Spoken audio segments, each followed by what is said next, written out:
Nesse vídeo, a gente vai falar sobre os 10 erros mais comuns na hora de comprar peças para montar um computador de mesa. Então, sem mais demoras, bora pro vídeo!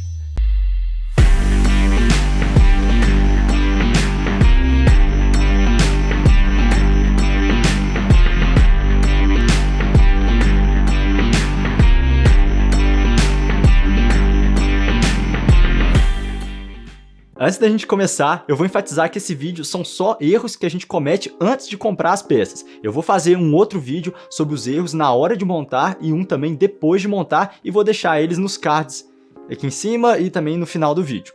Se você já cometeu algum desses erros, seria bacana se você deixasse aqui nos comentários embaixo qual erro que foi, pra gente poder dar umas risadas, porque acontece com todo mundo, inclusive comigo, e é assim que a gente vai aprendendo mesmo pra não cometer esses erros.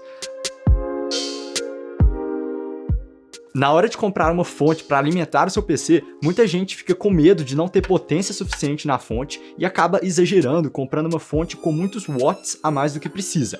Se você vai em ferramentas como a Alter Vision e até outras que têm calculadoras online, já te dão uma potência com uma margem de segurança. Você não precisa ir muito além daquilo, na verdade aquilo ali já está o suficiente. Você também pode ver a recomendação no site da placa de vídeo e aquela recomendação já é para o computador inteiro, não só da placa de vídeo.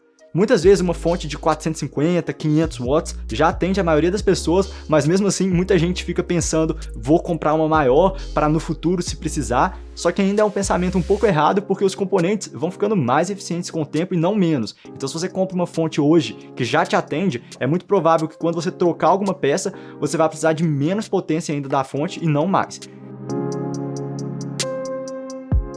Na hora de comprar a fonte, tome cuidado para você não comprar uma fonte bomba. O que seria isso? É uma fonte com materiais de qualidade ruim, que não fez muitos testes, não tem certificações, e ao usar ela no seu computador, você sofre algum problema de qualidade de energia ruim sendo entregue para ele, e também dela pegar fogo, queimar, até estragar algum componente do seu computador. Nesse caso, eu recomendo que você veja reviews nos sites e canal do YouTube, por exemplo, do TechLab ou no site do Johnny Guru, que é esses dois links eu vou deixar aqui na descrição, são fontes confiáveis que fazem testes em fontes, e aí assim você consegue saber se a fonte que você está comprando ela é boa ou não. Ainda sobre fonte, quando você costuma comprar fonte aqui no Brasil, pelo menos a maioria que eu tenho comprado, elas não vêm com o cabo que alimenta a fonte e liga na tomada. Esse é o cabo de força, o cabo de alimentação, e você tem que comprar ele separado na maioria das vezes. Então preste atenção também, porque já aconteceu comigo e eu vejo acontecendo com muita gente que vai montar o primeiro PC e esquece de comprar esse cabo e aí fica sem conseguir aí ligar ele depois de ter montado, tendo que esperar o cabo chegar. O problema com comprar qualquer ventoinha é que se você comprar uma ventoinha ruim, ela provavelmente vai fazer muito barulho, e se ela tiver só esse conector aqui Molex, que você pode aprender mais sobre os conectores num outro vídeo que eu falo sobre isso, os pinos das ventoinhas, mas se ela só tem esse conector Molex, ela vai direto na fonte, sempre girando na máxima rotação. Então são ventoinhas barulhentas. Na hora de comprar uma ventoinha, priorize ventoinhas que são mais silenciosas e ventoinhas também que às vezes tem um controle melhor de rotação. Você pode ver isso nas especificações delas e tem outros vídeos aqui no canal que eu falo mais sobre esse assunto em detalhe. Mas tome cuidado e, por exemplo, essa outra ventoinha que eu tenho aqui é uma ventoinha que tem 4 pinos aqui, o controle de PWM, então eu consigo deixá-la com uma rotação baixa, fica um barulho legal no computador, não fica fazendo muito barulho desnecessariamente, e tem também as questões de fluxo de ar, vários outros tópicos de ventoinha, mas o que você já deve levar em conta é não sair comprando aquelas ventoinhas de R$15, porque às vezes você vai acabar jogando seu dinheiro fora e vai ficar com raiva de tanto barulho que o seu computador vai fazer com essas ventoinhas. Então às vezes você compra um gabinete lá que tem espaço para 8 ventoinhas, você não precisa colocar as 8. Se você colocar uma na frente e uma atrás, né, uma soprando o ar para dentro e outra soprando o ar para fora, normalmente já está o suficiente para uma refrigeração bacana. Eu já fiz vários testes em computador para ver se realmente valia muito a pena encher com 8 ventoinhas, com 4, 5, e não tiveram resultados tão assim, melhores igual eu esperava, foi muito pouco melhor. É melhor ter 2 ventoinhas com controle de rotação, ventoinhas boas, do que comprar 8 ventoinhas ruins e lotar o gabinete de ventoinha ruim. Ainda sobre ventoinhas, né, coisas que giram, tem também a ventoinha ou o chamado cooler do processador, que é o stock cooler ou box cooler, é o cooler que vem já de fábrica com seu processador. Muita gente compra um computador que vem com cooler de fábrica, inclusive os Ryzen que vem com cooler bom, e mesmo assim a pessoa compra um outro cooler, às vezes a água, às vezes um cooler grandão, e gasta um dinheiro nisso. Não tô falando que isso é errado, isso dá uma melhor refrigeração no seu processador, mas se você não for usar isso para fazer um overclocking, né, aumentar a frequência dele, se você não tiver problema com temperatura, eu vejo isso como um pouco de, às vezes até desperdício de dinheiro. Mas isso não necessariamente é um erro, é apenas assim, um desperdício de dinheiro que você pode colocar em outro lugar, ao invés de já sair gastando e comprando um cooler mais caro. Por exemplo, esse cooler da Gamax aqui, ele custa uns 120, 150 reais. É um cooler que vai deixar a temperatura mais baixa. Eu já fiz teste de diminuir em 16 graus a temperatura, comparando com o cooler de fábrica. Só que, para que diminuir 16 graus se às vezes você não usa, né? Se você não tá nem chegando em 80 graus, você vai ficar preocupando tanto em reduzir a temperatura? Se você optar por comprar um cooler, né? Esses coolers que são especiais, assim, que você coloca depois, tome cuidado para comprar um cooler compatível com o seu processador e também, mais importante, compatível com o seu gabinete. Ou seja, não compre um cooler muito grande e compre um gabinete pequeno de forma que não cabe. Isso já aconteceu comigo, de uma vez um cliente trouxe um cooler e um gabinete que não fechava com o cooler lá dentro, então preste atenção.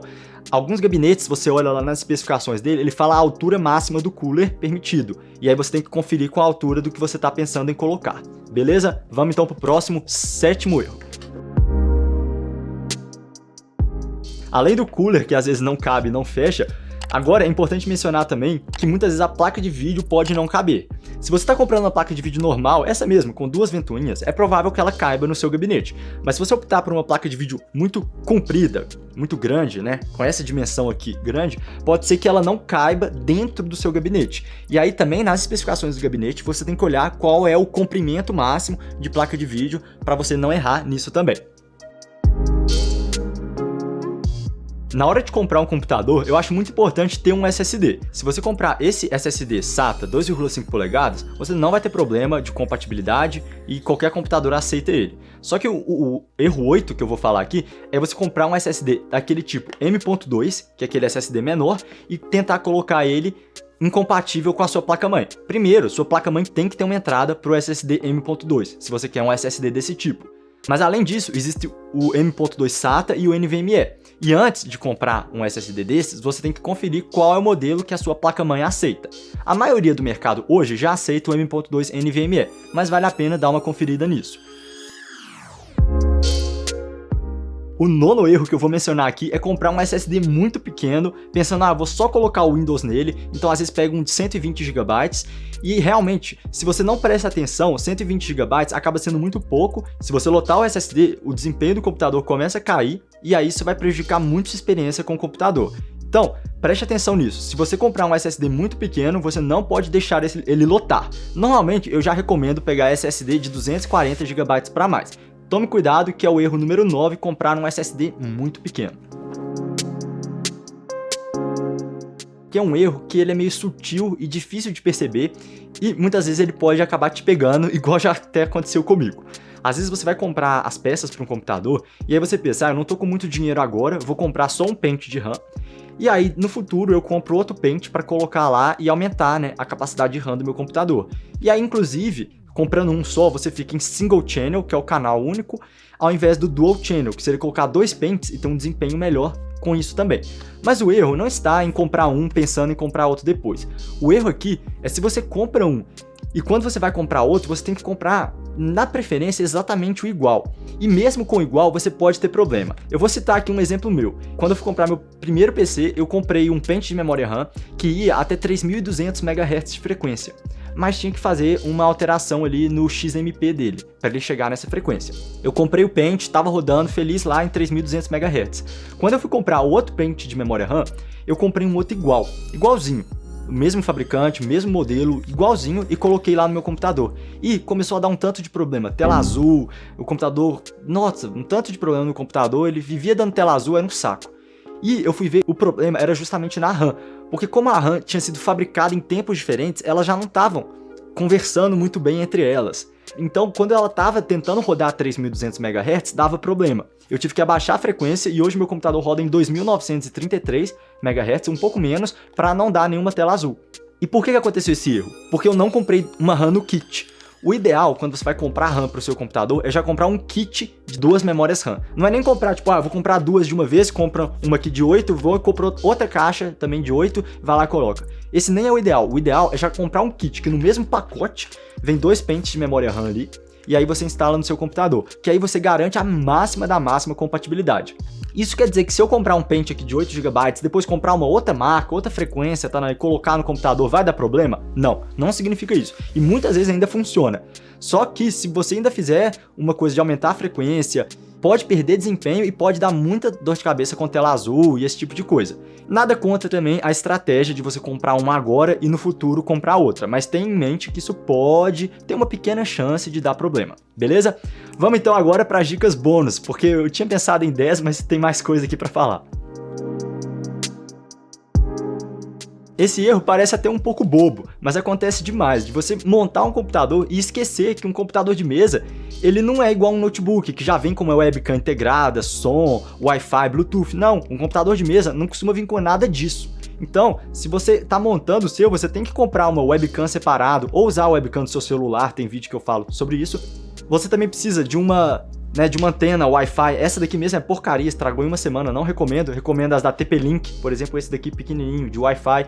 Uma caixa de som ou de um fone de ouvido, headphone, para poder escutar, porque senão seu computador fica mudo, surdo, cego e não funciona como você queria. Então lembre que você precisa desses adicionais aí, os periféricos, na hora que você está comprando as peças para o seu computador. Uma nota sobre isso, algumas placas-mãe já vêm com Bluetooth e Wi-Fi integrado, mas costumam ser placas-mãe mais caras e, assim, eu mesmo nunca tive uma, mas tem algumas que tem sim.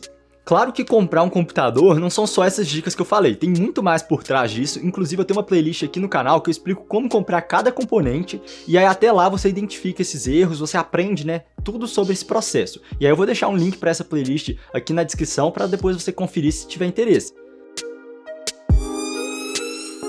Supondo que você compre uma placa de vídeo top. Se você compra uma RTX 3080, que é uma placa de vídeo excelente, mas você coloca um monitor normalzinho que vai até 60 Hz de atualização.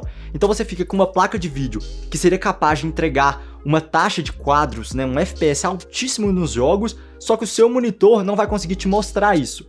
Isso é conhecido como bottleneck, que é meio que o gargalo, Então você está fazendo um gargalo aí. Tome cuidado com os gargalos. Os mais comuns são esses que eu vou falar agora, que é justamente comprar uma placa de vídeo muito boa e não ter uma tela que vai mostrar essas taxas de quadros. Então você precisa também comprar uma tela de 144 Hz, 240 Hz, precisa comprar uma tela que acompanhe, Um outro erro também é comprar uma placa de vídeo muito potente e um processador muito fraco, que aí vai gerar um gargalo, ou o contrário, comprar um processador muito potente e uma placa de vídeo muito fraca para jogar também, isso vai gerar um gargalo. E por último, uma coisa também que eu acho que não vale muito a pena é comprar um processador que tem uma placa de vídeo integrada, ou seja, o processador já tem a capacidade de mostrar vídeo, e aí mesmo assim você compra uma placa de vídeo dedicada junto. Então você fica com 2 placas de vídeo, uma integrada e uma dedicada no mesmo PC. Isso também eu acho um pouco desperdício de dinheiro, porque você está pagando por essa placa de vídeo do processador, só que na prática você vai usar só a dedicada. Então, se você já vai comprar uma placa de vídeo dedicada, como essa daqui, colocar lá no seu computador, montar isso, já vai ter uma placa de vídeo dedicada, procure por um processador que não tenha placa de vídeo integrada. Procure por aqueles processadores sem vídeo, porque aí você também economiza nesse aspecto. Gostou do vídeo? Alguma dessas dicas te ajudou? Inscreve-se aqui no canal para receber o próximo que eu vou falar sobre os erros mais comuns na hora de montar um computador. E depois eu ainda vou fazer um vídeo falando dos erros mais comuns após montar. Então continua aí nessa série de vídeos, eu vou deixar aqui o próximo, a gente se vê lá, muito obrigado, até mais.